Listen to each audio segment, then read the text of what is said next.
So, there's Richard. Richard, how you doing? I'm very well, Duncan. How are you? I'm all right, thank you. Yes.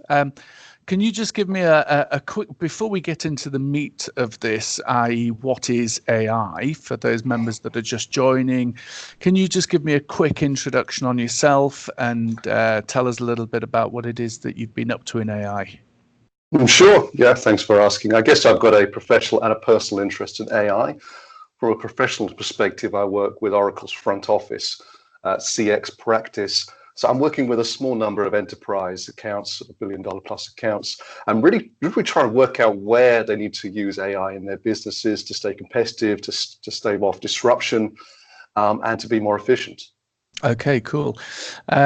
So for those members of the group, as I said, that have just joined, and for people who don't really understand AI and how it might be able to help them in business, can you give us a really quick description of what is artificial intelligence?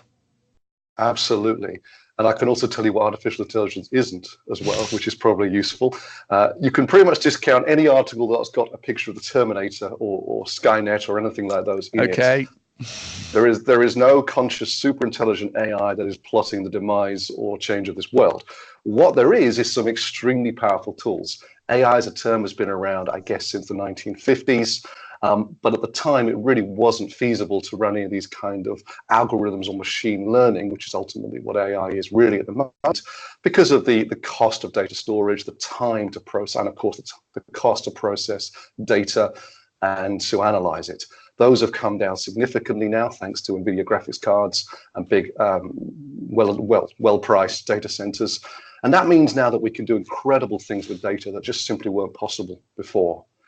AI in a nutshell is the ability to analyze data and find actions, activities, predictions out of that are valuable for business, for society, for education, for health, so on, that better our position. Okay, brilliant. That's a nice large nutshell. Okay, so one of the things that we've been doing with it as obviously email marketers is we've been looking at who opens our emails.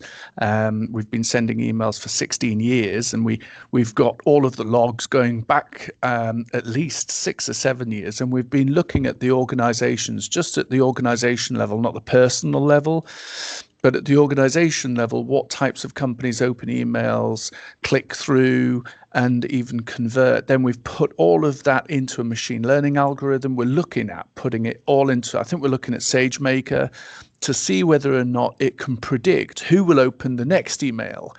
Because obviously then there's no point sending it to the people that aren't going to open it. And that could reduce costs. So even at a very simple level, a small business like ours, we've only got, 20 people, 15 to 20 people here. That could really help us reduce costs, help us make ourselves a bit more relevant, all that kind of stuff. Have you come across tools like SageMaker, stuff like that before? Absolutely, yes. That's a really great use case example of AI. We're doing many at Oracle as well. We're helping companies when they're getting data into the business as well, using machine learning to analyze that data as it's going in real time, which is really fun, working with a screening company. And they're asking people to upload their ID. And there's a lot of mistakes that goes into that. They ask for a driving license. Somebody uploaded a picture of their cat. Yeah. I'm not even joking. So we've developed a machine learning interface for them now, and one of the things they quite liked about it is it spots for cats. Now, I don't know how often they're going to use that in the future, but it's a humorous example of the kind of clever technology we have. And that's developing now not only into reading that it's a driving license, reading that it's a bank statement, but checking the details on that bank statement and rejecting it immediately if it's more than 6 months old, rather than wasting the time and slowing down the efficiency of somebody having to read it, check it, send it back. Right. Okay. So this does dovetail us in quite nicely to the whole ethics, or the question around ethics, which seemed to creep into the last dinner that we did in April, which was still in April. So what was interesting is towards the end of that dinner, even though we had decided we were going to talk about marketing, we moved into ethics.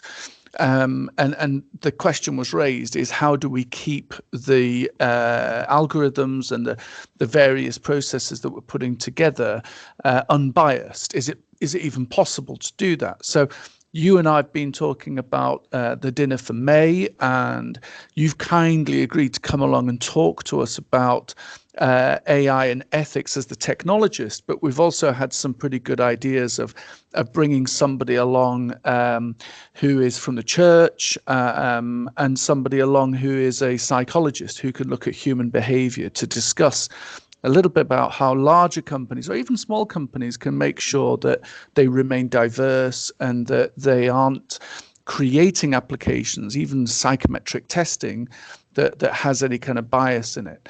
What would you say is the result for you in this area? Are you seeing that it is possible to remove bias, or is it literally impossible? I think it's a really great question, Duncan. On one hand, I think you can program an AI to reduce the bias. We talked about recruitment being a great example. It can absolutely ignore all the things that you and I would see when we sat in front of a picture or a profile of somebody. We couldn't help it. And that's great. But I think, business is biased. I know we're not just talking about business. And I think an AI, a chatbot, is always trying to achieve an outcome, which of course is a bias. From in terms of my perspective and bias, I think, yes, it was great that you wanted to talk about the technology and what it meant. But the immediate bias there was, of course, knowing that I'm favoring this kind of technology to help us as a race. And so immediately we talked about bringing in people that we hope will balance that. Yeah. People worried about maybe positive psychology in the workplace, people thinking about the effects on meaning and hope and faith. And if I may conclude from a technological perspective, I mean, every week we see something unbelievable. This week we saw that AI can help people with Parkinson's and other related illnesses to speak again. And what they've done is rather than trying to analyze the brainwaves, they've looked at how the brainwaves instruct the mouth and the tongue to move. And they reverse engineered it. They're constructing words now. They've used Amazon Mechanical Turk to outsource the data and help use humans on there as well to learn. And now they're helping people talk. The B's and the P's and so on aren't perfect, but incredible that they're giving a voice again to Parkinson's.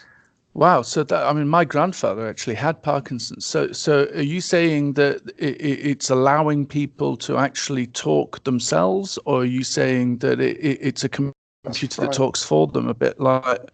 Oh, right. Okay. Well, sorry, but it's a computer that talks for them that synchronizes to their lips. So you wouldn't know it wasn't their voice.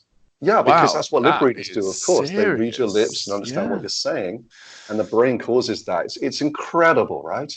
Right. Yeah, that is incredible, because especially, it's not just for the person that's suffering from Parkinson's, but it's also the people that are looking after that person that often have issues just in communication. So I know that for myself, at least, and for our family, it would have, although my grandfather didn't get to the stage where he was unable to communicate, it could be a tremendous asset to have something like, especially if it's affordable.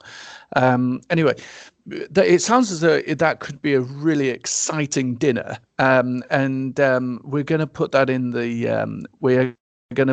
in our calendars for May. I think that we've got the date as May 28th for that. Right. And we're going to be running that from 6 o'clock until 9 o'clock.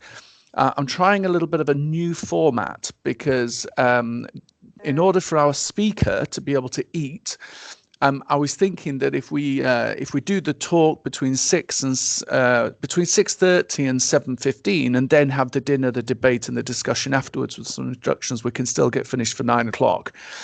It just means that we start a little bit earlier, which was a suggestion from somebody that came to the dinner this month, which I think is a really good suggestion.